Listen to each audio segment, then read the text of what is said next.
This build is arguably the best in the game simply because of one aspect, the Archon archetype, and how insane the mod power generation is.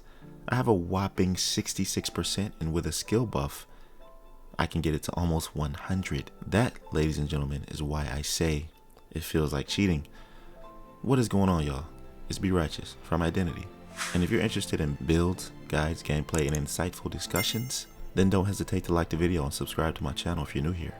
The purpose of this build is to be a DPS machine while simultaneously incapacitating multiple enemies while dealing an insane amount of damage. This can only be achieved this effectively with Archon, and with the engineer added to it, you become nearly unstoppable. Now, the reason this is so good, as I said before, was due to the mod power generation. That's not all though. I'll get into everything, just wait. But in regards to the other build videos I've made, I really appreciate you sharing strategies in the comment section as to what can make them better. Just know, I have heard you and will be making the appropriate adjustments. But listen up, mod power in Remnant 2 is what this game focuses on the most. By definition, it's considered the efficiency in which you can utilize your mods. So the Archon specializes in mod power generation specifically. This is his prime perk, and trust me, you want it to be as your primary. It's called Tempest. You automatically generate 2 mod power per second. Passively, casting a mod increases all mod generation by 50%. Now this upgrades as you level up, so you can eventually generate 3 per second. And on this build, I got a whopping 66% to begin with. And here's why it feels like cheating. Seriously, every single perk this archetype has does something to either help your mod damage or generation. It's literally insane. And this boss weapon called Nightfall grants you the ability to spam its mod back to back. Lucky for you, this mod can be attained fairly early after defeating the Night Weaver. The mod is called Dreadwalker, and the description states that you enter the Nightmare Realm. Nightfall gains infinite ammo, a 35% fire rate increase, 10% lifesteal, and becomes fully automatic. The downfall is that it disables other weapons and skills for the duration, or until Dreadwalker is deactivated. It lasts for 10 seconds. Now, the reason why this is so good with Archon is because when Dreadwalker ends, you're full health no matter how much damage you received before going in. But also, it only takes 1 magazine, maybe 2, in order to reactivate it, because you see how it has a really high mod power requirement, as I said, at 1250, right? Well, the 66% mod power generation cuts that number into more than half.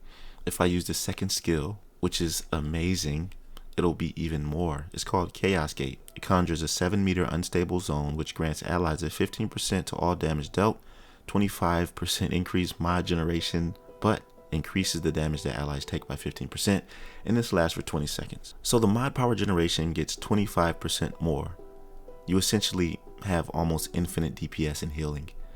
Now the Archon is not made for DPS initially, but I was determined to crack the code because I'm not necessarily a support player. But with this build, you can be both if you prefer. Let me tell you about the melee and secondary weapon because they tie directly into the other half of the build.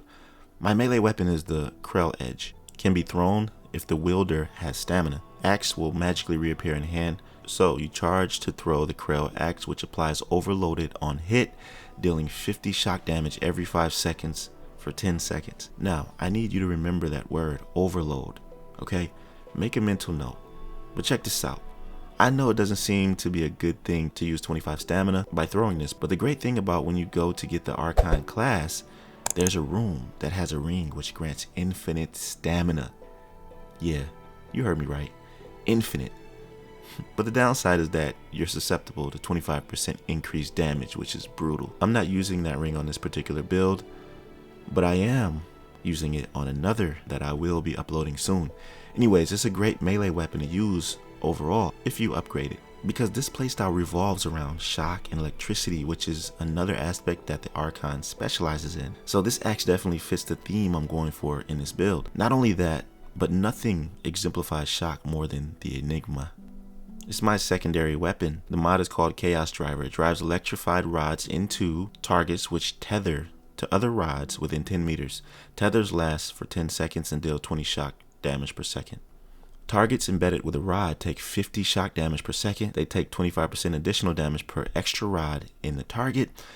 Damage is increased by 1.5 times if linked to another rod. Rods in the same target will not link. And the mod power requirement is 450, so you have to separate these based on how many you want to tether to the enemy as opposed to how many you want to tether to the ground. And now I'm about to start getting into the other half of the build. You're going to see why this is so powerful once I show you the amulet and rings. But with Chaos Driver, when you tether bosses and more tanky enemies, it's great passive damage that melts their health really fast. The gun's normal fire mode is best for adds and lower health enemies. This is what I meant when saying that you can incapacitate groups of them at once. But let's get on to the amulet and ring, shall we? I'm using, for the amulet, the shock device. It increases shock damage by 20% and overloaded damage by 50%. Remember I said make a mental note of the word overload? That's when after shocking an enemy, there's a shock explosion that kills them most of the time. That's overload. And I have an insane amount of damage for that specifically. Shock damage. The first ring I have is to help even more with the shock damage. It's called Grounding Stone. Increases shock damage by 10% and shock resistance by 15%. Then the feedback loop. You see, all of this stuff synergizes so perfectly. Just keep listening. Perfect dodge triggers a 3-meter AoE blast that deals 115 shock damage and applies overloaded.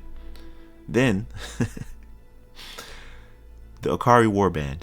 Perfect dodges increase critical chance by 15% and crit damage by 15%. Now, if you don't know, critical chance being 15% is a lot. Crit damage 15%, not so much, but crit chance is the percentage amount that you have to crit an enemy. And we all know crit doubles and sometimes triples your damage. And finally, to top everything off, and is the reason why I have so much native mod power generation, is this ring right here. Burden of the Follower. Reduces fire rate by 15%, increases mod power generation by 50%.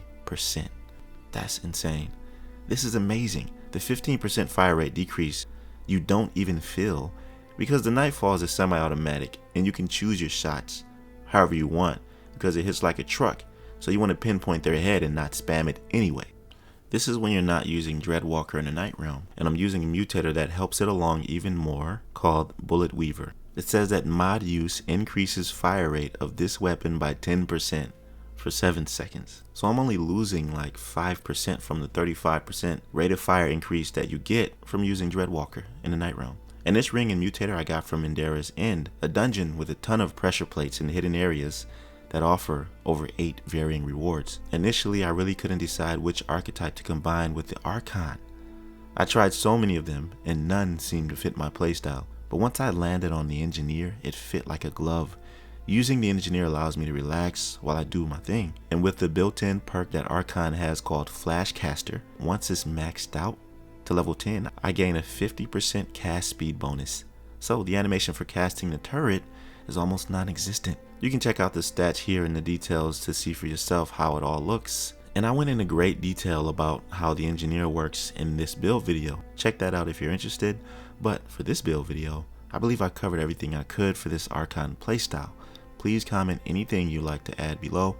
I hope this helps you, and if it did, like the video. Also subscribe if you're new here. As always, I appreciate you watching to the end, and if you made it here, comment Tempest below. I'll see you in my next video. Be right out.